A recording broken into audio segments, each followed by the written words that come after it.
गुरुर्ब्रह्मा गुरुर्विष्णू गुरुर्देव महेश्वरा गुरुः साक्षात् परब्रह्म तस्मै श्री गुरुवे नमः। जयांचे केलिया स्मरण होय सकळ विद्यांचे अधिकरण तेची वंदूया श्री चरण श्री गुरूंचे।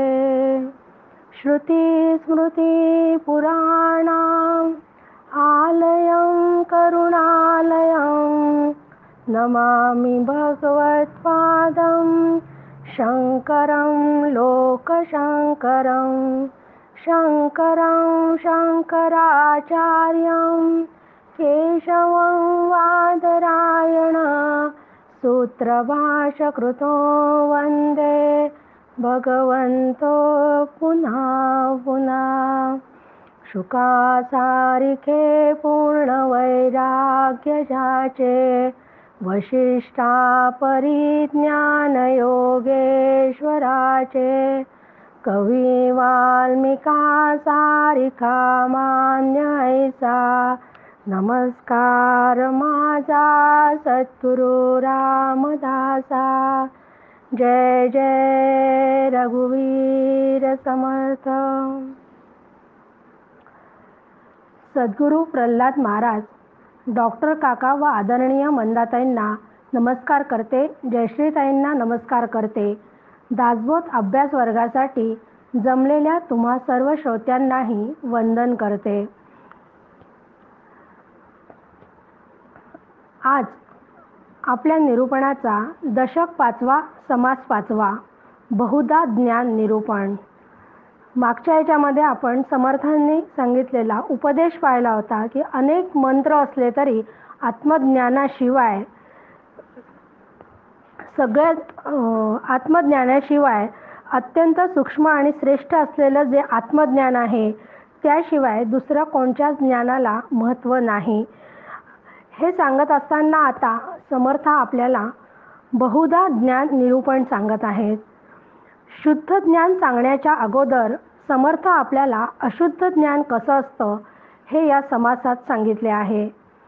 मानवी जीवनाच्या सर्व अंगांना स्पर्श करणारे ज्ञानाचे म्हणजेच माहितीचे जास्तीत जास्त प्रकार समर्थांनी यात सांगितले आहेत। समर्थांनी श्रेष्ठ व कनिष्ठ ज्ञान असे 2 प्रकार सांगितलेले आहेत की आत्मज्ञान हे श्रेष्ठ ज्ञान आहे आणि जगाचे जे सगळं ज्ञान आहे हा कनिष्ठ प्रकार आहे ज्ञानाचा। तर या समासामध्ये समर्थ आपल्याला आधी जगाचे ज्ञान म्हणजे हा कनिष्ठ प्रकार सांगणार आहे आणि त्यानंतर श्रेष्ठ ज्ञान सांगणार आहेत। खरे म्हणजे जगाचे ज्ञान त्यांच्या मते ज्ञानच नव्हे, पण आत्मज्ञानाची चांगली कल्पना येण्यासाठी आधी ज्ञानाची रूपरेषा सांगत आहेत। जगाच्या ज्ञानामध्ये आपल्याला 4 प्रकारांनी ज्ञान होत असते। पहिलं म्हणजे इंद्रियांना होणारे ज्ञान की जे प्रत्यक्ष जग इंद्रियांनी आपण पाहतो त्यामुळे वस्तूचं ज्ञान आपल्याला प्रत्यक्ष होते। मग मनाने होणारे ज्ञान की आपल्या शरीरात व मनात अनेक व्यापार चालतात। मन सतत कशाची तरी काळजी, भय, चिंता, कुठल्या कल्पना करतच असते। हा सगळा मनाचा जो खेळ सुरू असतो त्याने अंतर्दर्शनाने त्याचे साक्षात ज्ञान आपल्याला होते। तिसरं स्मरणाने होणारे ज्ञान की पूर्वी पाहिलेल्या अथवा अनुभवलेल्या घटनांचे स्मरण होऊन आपल्याला ज्ञान होते। चौथं अनुमानाचे ज्ञान की जगाचं ज्ञान मिळवण्याच्या बाबतीत अनुभवाला अतिशय महत्त्व आहे, कारण प्रत्यक्ष ज्ञानाला शेवटी मर्यादाच राहणार। पण माणसाच्या ज्ञानाचा हा साठा पाहिला तर इंद्रियांना प्रत्यक्ष पाहून घेतलेले ज्ञान व स्मरणाने संपादन केलेले ज्ञान थोडेच असते, पण ज्ञानाचा बराचसा भाग हा अनुभवावर अवलंबून असतो। म्हणूनच व्यक्तिगत जीवन असो की शास्त्र यात अनुमान हेच प्रधान ज्ञान साधन सांगितले आहे। या समासात पहिल्याच ओवीत समर्थ आपल्याला सांगत आहेत की जवते ज्ञान नाही प्रांजळ तव सर्व काही निर्फळ ज्ञानरहित तळमळ जाणार नाही श्रीराम. की एक जाणले असता सगळं जाणल्यासारखं असतं असं उपनिषदामध्ये सांगितलेलं आहे. की जे जाणलं, एक जाणण्यासारखं म्हणजे जाणण्यासारखी एकच गोष्ट आहे आणि ती म्हणजे आत्मा, ब्रह्म, ईश्वर, त्यालाच आपण कुटस्थ चैतन्यही असं म्हणतो. तर हे एकदा जाणून घेतलं की बाकी इतर गोष्टी काही जाणाव्या लागत नाही. त्या बाकीच्या गोष्टींचं ज्ञान आपोआपच घडते. एकदा त्याचे हे ज्ञान शब्दांनी आणि अनुभवाने सुस्पष्ट कळल्यानंतर ब्रह्मज्ञानाशिवाय इतर सर्व साधने निरुपयोगी असतात. अशा या ब्रह्मज्ञान झाल्याशिवाय जीव या द्वंद्वातून बाहेर येणार नाही व जीवाची तळमळ थांबणार नाही. ब्रह्मज्ञान शब्द ऐकताच आपल्याला हा काय ब्रह्मघोटाळा आहे असंच वाटतं. कारण आपण ब्रह्मघोटाळा हा व्यवहारामध्ये खूप वेळा शब्द वापरतो की काहीतरी गडबड असली की इथं काय ब्रह्मघोटाळा झाला आहे असं आपल्याला वाटते. पण इथे जे सांगितलं आहे तर ब्रह्मज्ञान हे ब्रह्मज्ञान सांगितलं आहे. तर तिथं ते सांगताना आपल्याला असं नाही सांगत आहे की हा सर्व ब्रह्मघोटाळा आहे. तर त्याचं वर्म काय आहे हे त्याला उमजत नाही आणि तर ते हळूहळू समजून घेण्यासाठी त्यांनी तो शब्द वापरला आहे. म्हणून पारमार्थिक दृष्टीने ज्ञान कशाला म्हणू नये याची यादीच आता आपल्याला समर्थ इथं देत आहेत. भूत भविष्य वर्तमान ठाऊके आहे परिच्छिन्न, यासी हे म्हणजेत ज्ञान, परी हे ज्ञान नव्हे श्रीराम. बहुत केले विद्या पठन, संगीतशास्त्र राग ज्ञान, वैदिक शास्त्र वेदाधान, हेही ज्ञान नव्हे श्रीराम. नाना व्यवसायाचे ज्ञान, नाना दीक्षेंचे ज्ञान, नाना परीक्षेंचे ज्ञान, हे ज्ञान नव्हे श्रीराम. नाना पशूंची परीक्षा, नाना पक्ष्यांची परीक्षा, नाना भूतांची परीक्षा, हे ज्ञान नव्हे श्रीराम. नाना मंत्रांची परीक्षा, नाना यंत्रांची परीक्षा, नाना मूर्तीची परीक्षा, हे ज्ञान नव्हे श्रीराम. नाना शब्दांची परीक्षा, नाना अर्थांची परीक्षा, नाना भाषांची परीक्षा, हे ज्ञान नव्हे श्रीराम. नेमकेची बोलणे, तात्काळची प्रतिवचन देणे, शीघ्रची कवित्व करणे, हे ज्ञान नव्हे श्रीराम. असा अनेक प्रकारचं ज्ञान, हे ज्ञान नाही, हे ज्ञान नाही, अशी संपूर्ण यादी समर्थांनी दिली आहे. ते त्यात सांगतात की आपल्याला असं वाटते की भूत भविष्य सांगणारे जे भविष्यकार असतात तर हे यांचं आपण भविष्यवाणी ऐकून चकित होऊन जातो. पण त्याला सुद्धा समर्थ इथे ज्ञान नाही आहे असंच सांगतात आहे. नंतर अनेक शास्त्रांचा अभ्यास केलेला असतो, संगीताचा अभ्यास केलेला असतो, वेदांत शास्त्रांचा अभ्यास केलेला असतो, पण तेही सगळं ज्ञान नाहीच. कुठलाही व्यवसाय असो, वैद्यकीय व्यवसाय असो, दीक्षा देण्याचा असतो, हेही कुठलंच ज्ञान नाही. म्हणजे या सगळ्या गोष्टी सांगताना त्यांनी पूर्ण यादीच दिली आहे आणि ती यादी वाचल्यानंतर आपल्या पटकन लक्षात येत आहे की काय काय गोष्टींना ते ज्ञान नाही हे सांगत आहेत. म्हणून 31व्या ओवीमध्ये सांगतात आहे की आधी करुनी 64 कळा, याही वेगळ्या नाना कळा, 14 विद्या सिद्धी सकळा, हे ज्ञान नव्हे श्रीराम. की ज्याच्याजवळ 14 विद्या आणि 64 कला असणारे सुद्धा, चांगदेवांचंही उदाहरण मागच्या वेळेस आपण घेतलं होतं, तरीही त्यांना शेवटी ज्ञानेश्वर महाराजांकडे गेल्यावर आणि मुक्ताईंनी गुरुपदेश केल्यावरच ज्ञान झालं होतं. म्हणजे इतकं सगळं असतानाही. तसंच नारदांना सुद्धा असंच झालं होतं की नारद मुनींजवळ सुद्धा अनेक प्रकारच्या विद्या त्यांना अवगत होत्या, पण तरीही पाहिजे तसे समाधान त्यांना मिळत नव्हते. मग ते व्यासांकडे गेले आणि व्यासांनी त्यांना भागवत वाचायला सांगितले. त्यानंतरच त्यांना ब्रह्मज्ञान प्राप्त झाले आणि खरे ज्ञान म्हणजे आत्मज्ञान प्राप्त झाले. म्हणजे व्यवहार, कौशल्य, साहित्य, काव्य, भाषा, गायन, लेखन या सर्व ज्ञानाचे महत्त्व लौकिक जीवनासाठी आवश्यक आहेच. त्यामुळे लौकिक जीवन सुखसमृद्ध होण्यास खूप मदत होते, यात काहीच शंका नाही. पण आध्यात्मिक दृष्ट्या म्हणजे ब्रह्मज्ञानाच्या दृष्टीने या ज्ञानाला काहीच महत्त्व नाही. 32व्या ओवीत समर्थ सांगत आहेत, असो सकळ कळा प्रवीण, विद्या मात्र परिपूर्ण, तरी ती कौशल्यता परिज्ञान, म्हणोची नये श्रीराम. की सर्व विद्या संपन्न करणे, त्यात निपुण असणे, त्याला कौशल्य म्हणावे. ते ज्ञान नाही. हे सर्व ज्ञान या जगातील आहे व जग मुळातच भासमान आहे आणि भासमान जगातील ज्ञान ही ज्ञान आहे असा भासच निर्माण करते. म्हणून ब्रह्मज्ञान हेच फक्त ज्ञान असून त्याचे स्वरूप फार वेगळे आहे. पुढे जाऊन समर्थ आपल्याला सांगत आहेत की जाणावे दुसऱ्यांच्या जीवीचे हे ज्ञान वाटे साचे, परंतु हे आत्मज्ञानाचे लक्षण नव्हे श्रीराम. की आपल्याला काय वाटते की एखाद्याच्या मनातले काही विचार आपल्याला म्हणजे कोणाला समजत असतील तर असं वाटतं की तो अंतर्ज्ञानी आहे हे आपण समजतो. काही त्याला आपण खूप विद्वान असंही समजतो. पण हे कितीही विद्वान आणि ज्ञानी जरी आपण त्यांना समजत असलो तरी हे सगळं ज्ञान हे अशुद्ध ज्ञानच आहे. म्हणून मनुष्य या माहितीत जर म्हणजे या सगळ्या व्यवहारातल्या किंवा जगतातल्या माहितीमध्ये जर अडकला तर तो ज्ञानाला वंचित होतो. जीवनासाठी ते ज्ञान घ्यावं पण त्यात अडकून राहू नये. ज्ञानात रमला की शहाणपणाला तो वंचित होतो आणि शहाणपणाचा टेंभा मिरवू लागला तर अनुभवाला मुकतो आणि अनुभवाच्याच कोशात जर तो अडकला तर आत्मानंद मिळत नाही. म्हणूनच आत्मानंद मिळवण्यासाठी जीव व ब्रह्म यांचे ऐक्य साधणे हेच खरे ज्ञान होय. शेवटच्या 2 ओव्यांमध्ये समर्थ आपल्याला सांगत आहेत, तरी हे कैसे आहे ज्ञान समाधानाचे लक्षण, ऐसे हे विशद करून मज निरूपावे श्रीराम.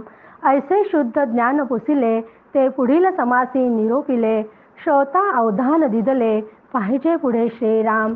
की आता श्रोत्याला माहिती झालं आहे, शिष्याला माहिती झालं आहे की हे ज्ञान नाही, तर मग खरं काय ज्ञान आहे याची शिष्याला तळमळ लागली आणि म्हणून ते विचारतात आहे की आता मला तुम्ही खरं ज्ञान सांगा. आणि म्हणून आता पुढच्या समासामध्ये समर्थ आपल्याला शुद्ध ज्ञान सांगणार आहेत.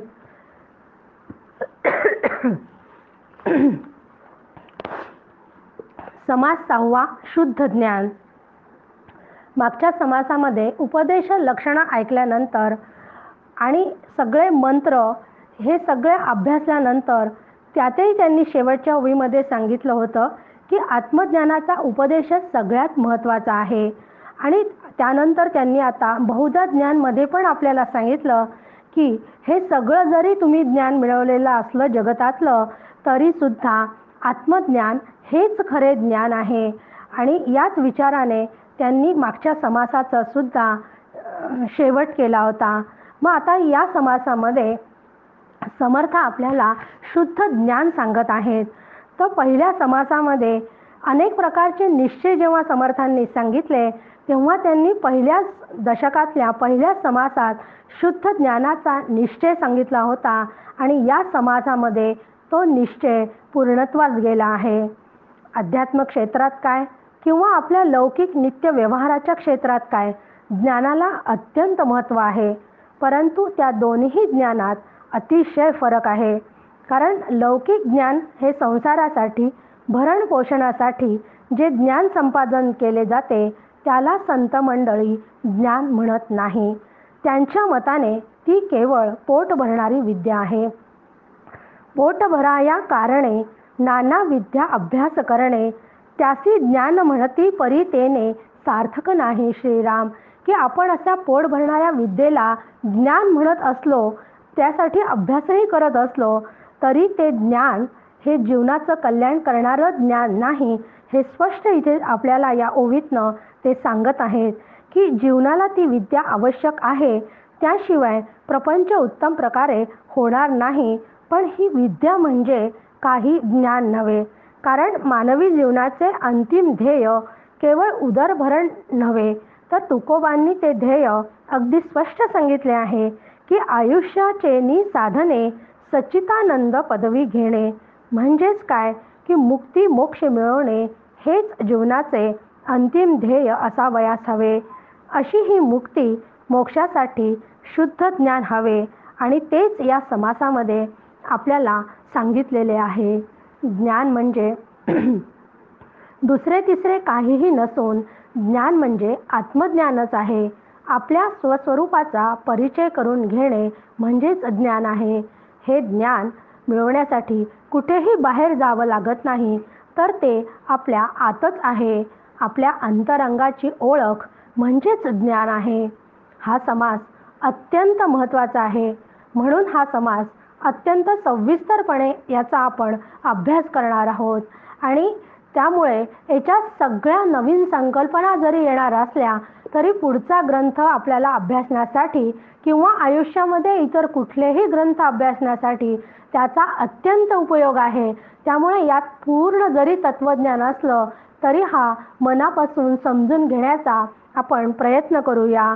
कारण आधीच्या समासामध्ये आपण हे विचार केला होता की देह व जगत सत्य नाही.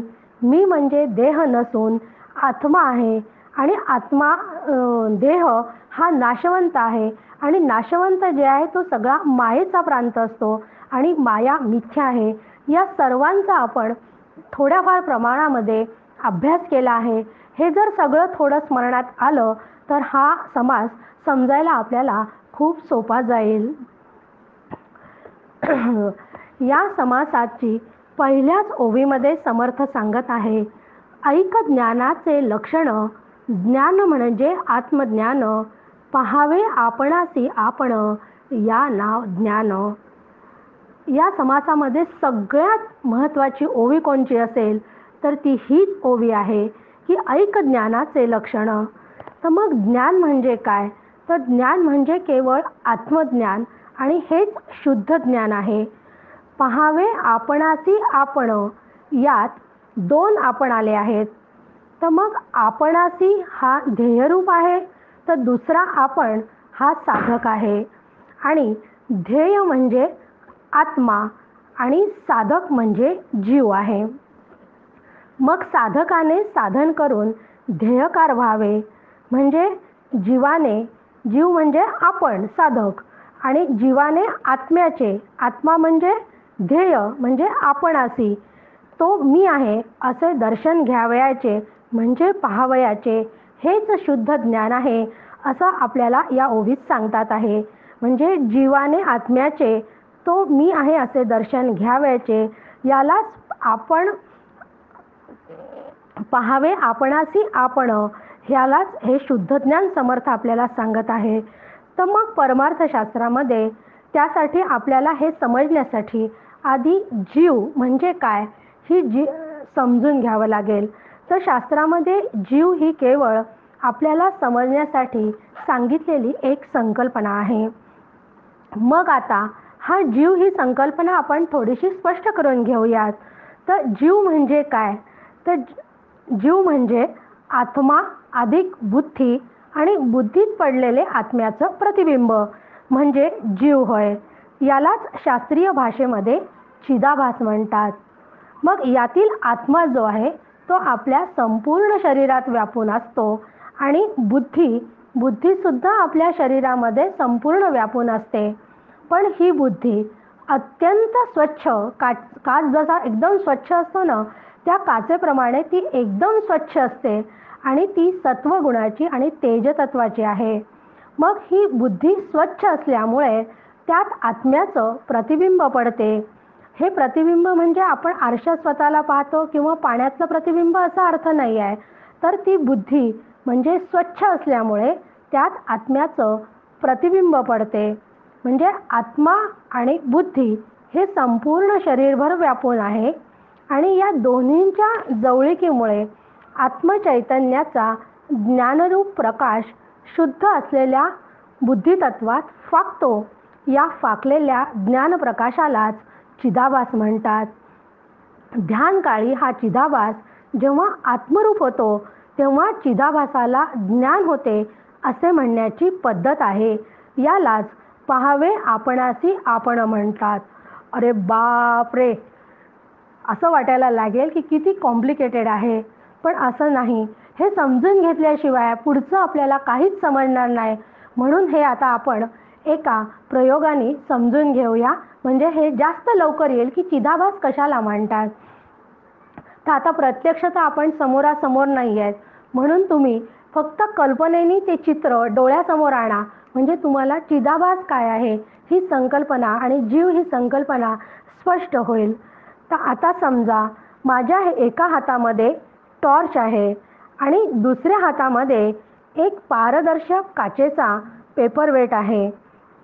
तर असं समजायचं आहे की सध्या की हा टॉर्च म्हणजे आत्मा आहे आणि हा जो पेपरवेट आहे, पारदर्शक काचेचा अत्यंत स्वच्छ असलेला जो पेपरवेट आहे, ते म्हणजे बुद्धी आहे. आणि हा टॉर्च जेव्हा मी सुरू करते म्हणजे ऑन करते, तेव्हा हा टॉर्च मी पेपरवेटच्या अगदी जवळ आणते आणि तो जवळ आणल्यानंतर तो जेव्हा मी सुरू करते, तेव्हा त्या टॉर्चचा प्रकाश संपूर्ण त्या पेपरवेटमध्ये फाकलेला आपल्याला दिसतो. आणि फाकलेला दिसतो कारण तो काच एकदम स्वच्छ आहे. म्हणजेच काय की त्या पेपरमध्ये फाकलेला जो प्रकाश आहे, त्या प्रकाशालाच चिदाभास म्हणतात, त्यालाच आपण प्रतिबिंब म्हणतो. म्हणजे शास्त्रीयदृष्ट्या या चिदाभासालाच कूटस्थ चैतन्य असं म्हणतात. आणि या कूटस्थ चैतन्याचं ज्ञान चिदाभासामुळे होतं, म्हणजेच ज्ञान आपल्याला होते. म्हणून आता आपण पाहिलं होतं की जीव म्हणजे आत्मा आणि अधिक बुद्धी आणि बुद्धीत पडलेले आत्म्याचे प्रतिबिंब.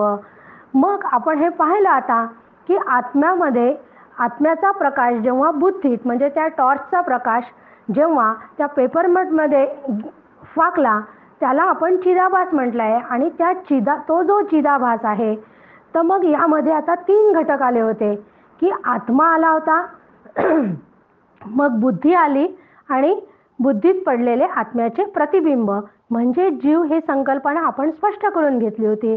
तर मग या 3 घटकांपैकी नेमकं ज्ञान कोणाला करून घ्यायचं आहे, हा पण विषय तितकाच महत्त्वाचा आहे. तर मग आत्मा कसा आहे?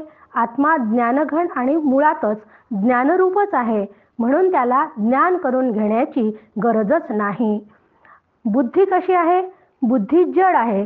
कारण मागे पण आपण म्हटलो की मी माझ्या बुद्धीने काहीच करू शकत नाही. जेव्हा मला आत्म्याची सत्ता माझ्यावर काम करत असते, याचा आपण विचार आधी केला होता. मग बुद्धी कशी आहे? ती जड आहे आणि जड वस्तूला सुद्धा ज्ञान होत नाही. म्हणून ज्ञान चिदाभासाला होते आणि या चिदाभासामुळेच घरातलं काय किंवा जगतामधलं काय प्रत्येक गोष्ट आपल्याला दिसते. म्हणजे आता माझ्या समोर खुर्ची ठेवलेली आहे, टेबल आहे, टीव्ही आहे, ह्या सगळ्या गोष्टी जेव्हा मला दिसतात, त्या सगळ्या गोष्टी मला चिदाभासामुळे दिसतात. आणि म्हणून हा चिदाभास अत्यंत महत्त्वाचा आहे समजून घेण्यासाठी. आणि आपण पूर्ण आपल्या शरीराच्या सगळ्या ज्या काही हालचाली सुरू असतात, या सगळ्या हालचाली सुद्धा या चिदाभासामुळे होतात. कारण हा चिदाभास आत्म्याच्या प्रकाशामुळे ॲक्टिवेट झालेला असतो. त्यामुळे चिदाभासच्या माध्यमातून आपण हे सगळं कार्य करू शकतो. पण हे नेमकं शुद्ध ज्ञान म्हणजे काय? तर त्यात अजिबात भेसळ नाही. म्हणून आपण म्हटलं होतं की आधी आपली बुद्धी कशी असते, तर बुद्धी खरं म्हणजे मुळात ती खूप स्वच्छ आहे.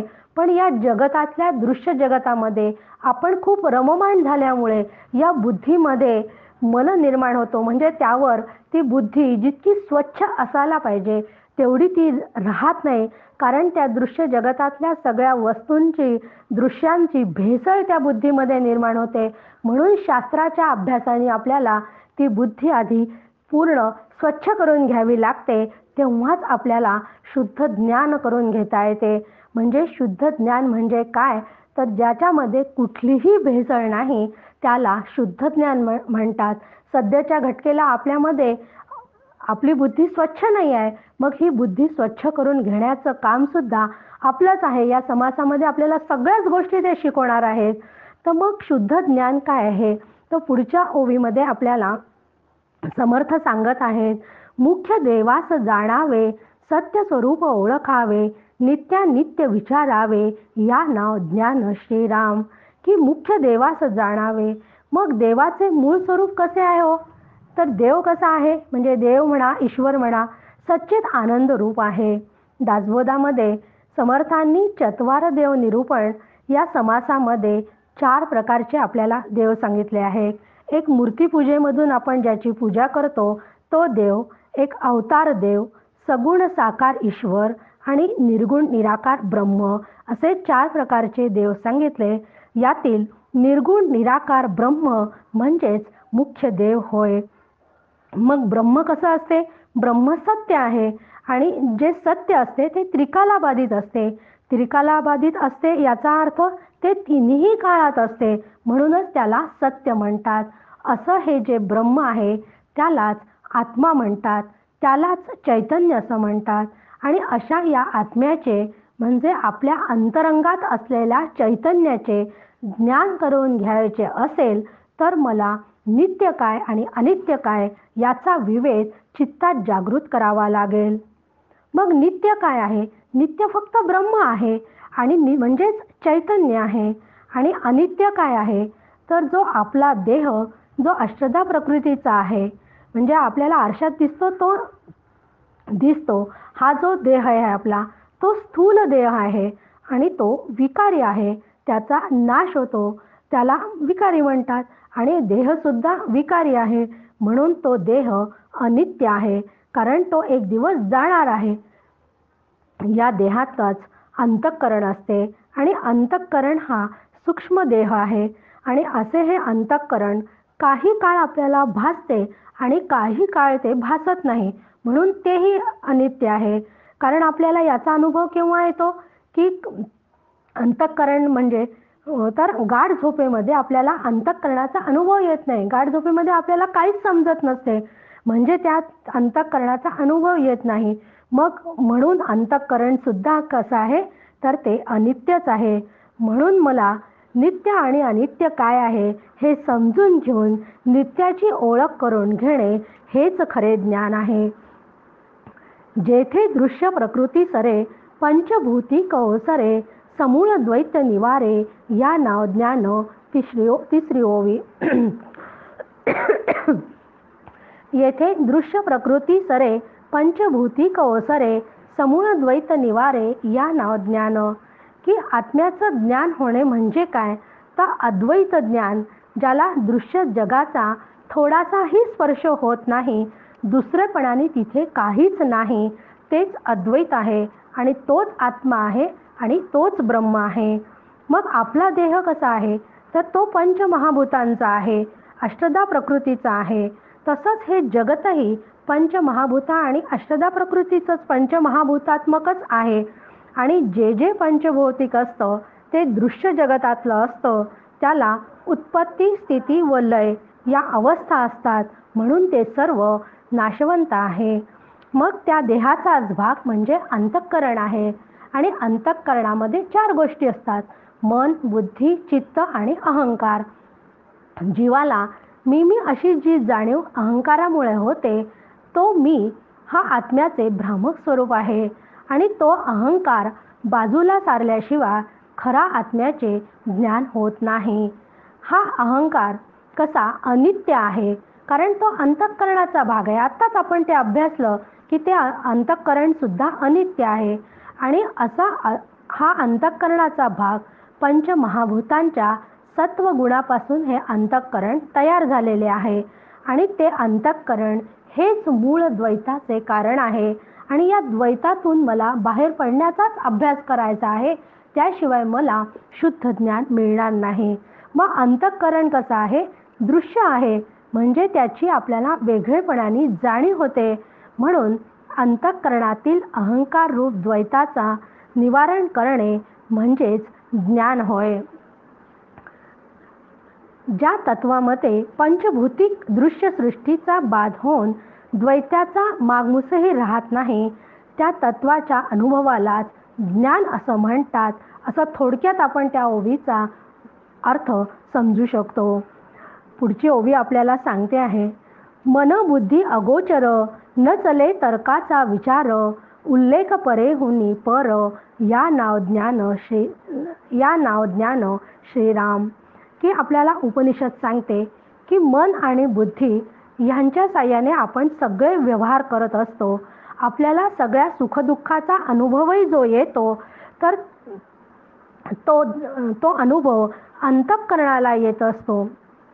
पण आत्म्याचे ज्ञान मात्र मनबुद्धीच्या साह्याने म्हणजे इंद्रियांच्या साह्याने होत नाही.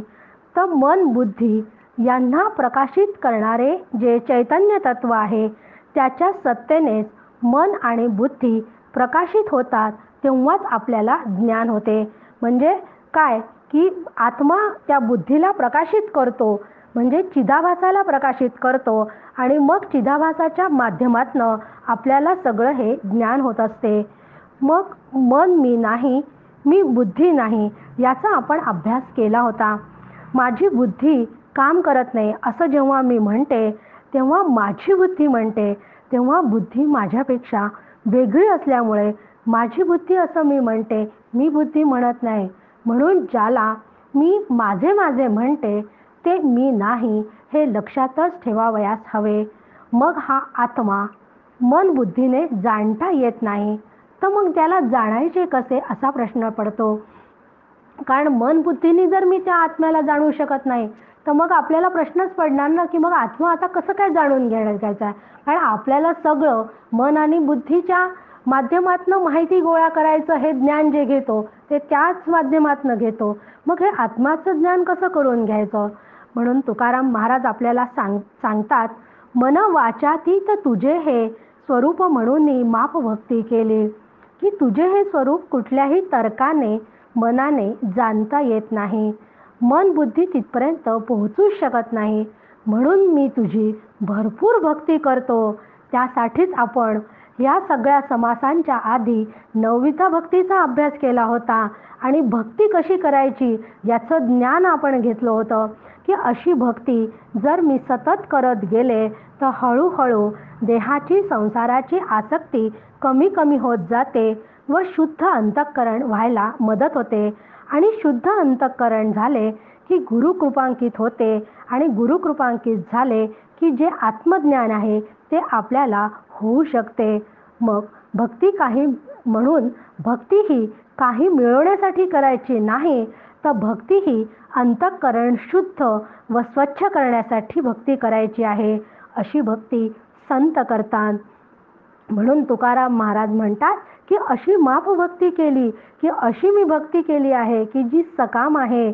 म्हणून मन बुद्धी यांनी ज्ञान होतच नाही. पण मग आपले मन व बुद्धी सदैव जर आपण भगवंत चरणी ठेवल्याशिवाय आणि तसा प्रयत्न केल्याशिवाय अंतःकरणातील चैतन्याचा जो प्रकाश म्हणजे उजेड आहे तो आपल्याला पाहताच येणार नाही. कारण अंतःकरण शुद्ध झालं तरच तो प्रकाश किंवा तो उजेड मला पाहता येईल आणि त्यासाठी अत्यंत सूक्ष्म बुद्धी हवी.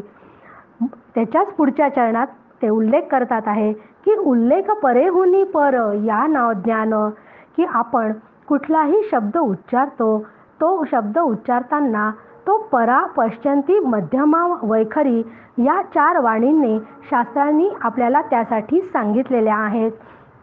मग वैखरीद्वारे आपण एकमेकांशी प्रत्यक्ष बोलतो, पण हा शब्द बाहेर पडण्यापूर्वी परावाणीमध्ये त्याचं स्फुरण होते आधी. मग पश्चंतीमध्ये विचार होतो, तिथे तो विचार अस्पष्ट असतो आणि मध्यमामध्ये तो विचार स्पष्ट होतो आणि नंतर वैखरीद्वारा तो शब्द बाहेर पडतो. आपण 4 या वाणींचा सविस्तर अभ्यास मागच्या समासांमध्ये केलेला आहे. ते थोडंसं आठवलं की हे पटकन लक्षात येईल. आणि या सगळ्या म्हणजे परा पश्चंती मध्यमा वैखरी या मार्फत जो शब्द बाहेर पडतो ही सगळी प्रक्रिया आतमध्ये इतक्या फास्ट होते की आपल्याला हे काहीच लक्षातच येत नाही की ही काय प्रक्रिया असते. म्हणून त्यासाठी शास्त्र अभ्यास असला तरच या गोष्टी समजतात. म्हणजे शास्त्र अभ्यासाशिवाय हे सूक्ष्म तत्व काय आहे हे समजूच शकत नाही. म्हणून वैखरीमधून शब्द जेव्हा बाहेर पडण्यापूर्वी शास्त्र असे सांगते की तो 8 ठिकाणी तो ध्वनी आढळतो असं ते शास्त्रामध्ये स्पष्ट सांगितलेलं आहे. मग शुद्ध ज्ञान हे जे आहे हे परावाणीपेक्षा सुद्धा सूक्ष्म आहे. म्हणजे किती सूक्ष्म असेल याचा विचार आपण करू शकतो की परावाणीत होणारे जे स्फुरण आहे तर ज्या चैतन्याच्या सत्तेने ते होते ते चैतन्य जाणणे यालाच ज्ञान म्हणतात. मग समजा तर आता हे परावाणीमध्ये जे स्फुरण होते त्या चैतन्याला हे जाणून घेण्यासाठी आपण थोडंसं एक उदाहरण घेऊयात. की समजा मी अमरावतीची असल्यामुळे अमरावतीचं अंबादेवीचं मंदिर प्रसिद्ध आहे. मला जर त्या अंबादेवीच्या दर्शनाला जायचे असेल तर मी काय करते, माझ्या घरापासून निघाल्यानंतर मला आधी व्यंकटेश लॉन लागते, त्यानंतर शिवाजी चौक लागतो, त्यानंतर रविनगर लागते, त्यानंतर प्रभात कॉलनी लागते आणि त्यानंतर देवीचं मंदिर येते. या क्रमाने मी जेव्हा त्या मंदिरापर्यंत पोहोचते, मंदिरात देवीचं दर्शन घेते, तेव्हा मला उलट येताना जेव्हा मला घरी जायचं असते तेव्हा मी ज्या मार्गाने गेले त्याच मार्गाने मला उलट दिशेने प्रवास करावा लागतो, तेव्हा मी माझ्या घरी पोहोचते. तर मग मला येताना कसं करावं लागते की दर्शन झाल्यानंतर आधी मला प्रभात कॉलनी लागते, त्यानंतर रविनगर लागते, त्यानंतर पुन्हा शिवाजी चौक, मग व्यंकटेश लॉन आणि नंतर मला माझे घर लागते. म्हणजे काय, जाताना ज्या मार्गाने गेले त्याच्या उलट मार्गाने गेले की मी माझ्या घरी पोहोचते आहे. अगदी इथे सुद्धा मला वैखरीमधून माझा शब्द जेव्हा बाहेर पडतो त्याआधी काय प्रक्रिया होते, तर त्याच्या अगदी उलट दिशेने आपल्याला पुन्हा जावं लागेल की वैखरीतून मी नाम घेत असते, मग मला परावाणीपर्यंत मला जर पोहोचायचं असेल तर उलट्या दिशेने म्हणजे काय, तर वैखरीतलं घेतलेलं नाम मध्यमापर्यंत जाईल, तिथून ते पश्चंतीमध्ये जाईल आणि पश्चंतीमधून ते परावाणीपर्यंत पोहोचायचं. हा प्रवास अत्यंत सूक्ष्म आहे, कारण या वाणीचं जे अधिष्ठान आहे ते परावाणी आहे आणि परावाणीचं जे स्फुरण होते त्या स्फुरणाचं अधिष्ठान म्हणजे त्या स्फुरणाला प्रकाशित करणारं जे तत्व आहे ते आत्मतत्व आहे. म्हणून हे आत्मचैतन्य जाणणे म्हणजेच जाणणे, त्याशिवाय मला परावाणीच्या पलीकडचं तत्व जाणून घेतल्याशिवाय मी तिथपर्यंत पोहोचू शकत नाही. म्हणून परावाणीचा प्रकाशक कोण, त्याच्या मागे कोणती सत्ता काम करते, ती सत्ता जाणून घेणे म्हणजेच ती सत्ता म्हणजे आत्मचैतन्य आणि तेच शुद्ध ज्ञान आहे. त्यानंतर 5व्या ओळीमध्ये समर्थ आपल्याला सांगत आहे, जेथे नाही दृश्य भान तेथे येथे जाणीव हे अज्ञान, विमळ शुद्ध स्वरूप ज्ञान याची बोलीचे श्रीराम. की मग दृश्य म्हणजे काय, तर दृश्य म्हणजे दिसणे. दृश्य जगाची पण व्याप्ती भरपूर आहे. आपण सगळे दृश्य जगतामध्येच वावरत असतो. जे जे डोळ्यांना दिसते, भासते, कळते, जाणवते, हा सगळा दृश्याचा पसारा आहे. मला डोळ्यांनी दिसते, हाताला स्पर्श जाणवतो, भावभावनांनी अंतःकरणाला सुखदुःखाची जाणीव होते. सगळ्या वृत्ती माझ्या सतत काम करत असतात. म्हणजेच दृश्य पदार्थांचे ज्ञान जे जे काही इंद्रियांनी आपल्याला होते, या इंद्रियांनी जे ज्ञान होते ते सगळं दृश्यामध्ये मोडते. मग या दृश्याचा सर्व अनुभव हा ज्या चैतन्याच्या सत्तेने येतो, त्या चैतन्याच्या ठिकाणी मात्र त्या दृश्याचा स्पर्शही होत नाही, इतके ते अलिप्त असते. म्हणजे प्रत्येक जीवाच्या म्हणजे तुमच्या आमच्या ठिकाणी नुसते जे अहम हे स्फुरण असते, ते स्फुरण हे शुद्ध जाणीव असते.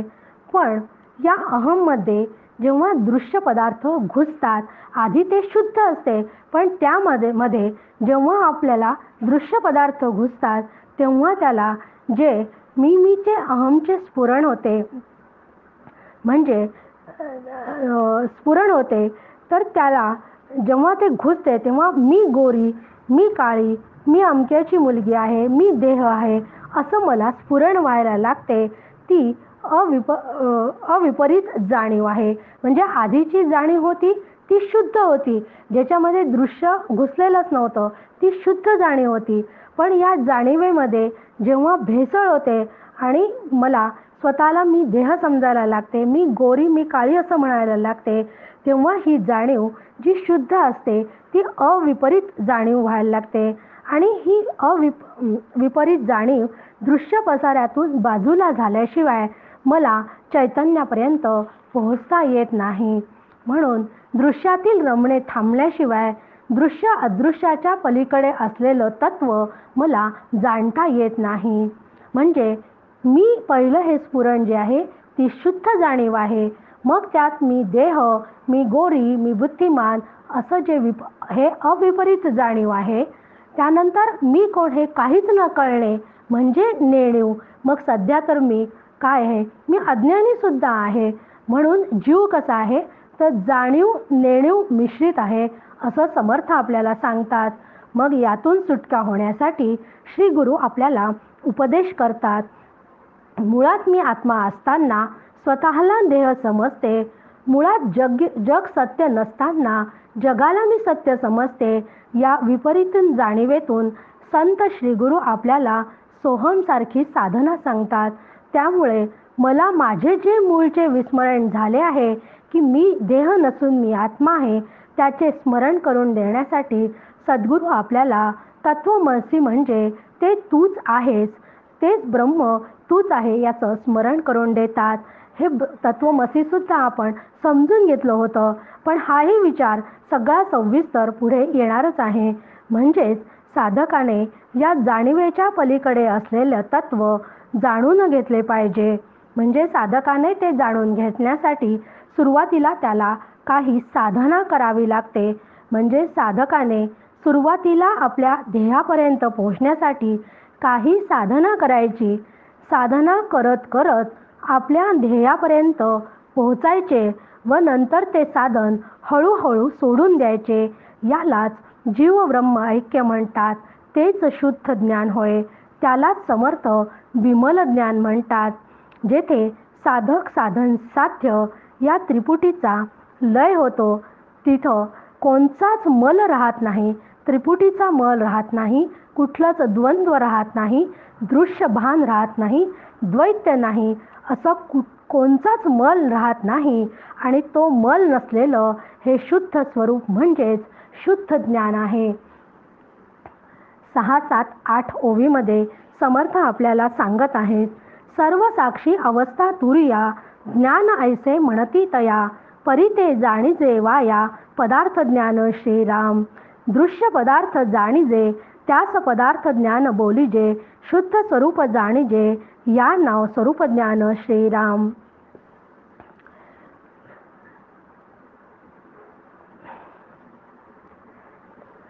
प्रत्येकाला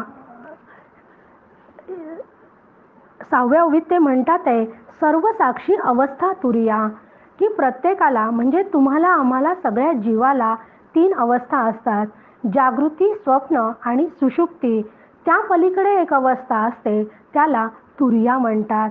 ही तुरिया अवस्था साधकाला अनुभवाला येते. मग ही तुरिया अवस्था म्हणजे काय हो? तर जेव्हा साधक साधनेला लागतो तेव्हा त्याला जीव, ईश्वर, ब्रह्म, माया या सगळ्याच गोष्टी शास्त्राद्वारे समजून घ्याव्या लागतात. आणि जेव्हा साधक हे सगळं समजून घ्यायला लागतो आणि त्यातल्या पुन्हा त्यात दृश्य व आत्मा म्हणजे काय या सगळ्या संकल्पना तो स्वतः स्पष्ट करून घेतो. आणि या स्पष्ट झालेल्या असल्यानंतर त्याला पुढचा थोडासा अनुभव यायला लागतो. त्या अवस्थेला तुरिया म्हणतात, कारण त्यांनी तिथं सगळं शास्त्र समजून घेतलेलं आहे. पण या तुरिया अवस्थेत हे जे सगळं त्याला शास्त्र म्हणा किंवा जीव, ईश्वर या सगळ्या संकल्पना म्हणा या सगळ्या त्याला तिथे कळल्या आहेत आणि या कल्पना त्याला स्पष्ट होतात. या सगळ्या कल्पना स्पष्ट केव्हा होतात? अंतःकरण असल्याशिवाय या कल्पना स्पष्ट होत नाही. म्हणून अंतःकरणाद्वारे या जीवाला कळतात. म्हणून अंतःकरणाला जे जे काय कळते ते त्या अंतःकरणाचे अधिष्ठान जे ब्रह्म आहे त्याच्या सत्तेने ते आपल्याला सगळं कळते. म्हणजेच या तुर्या अवस्थेत साधकाला काही कळते आहे.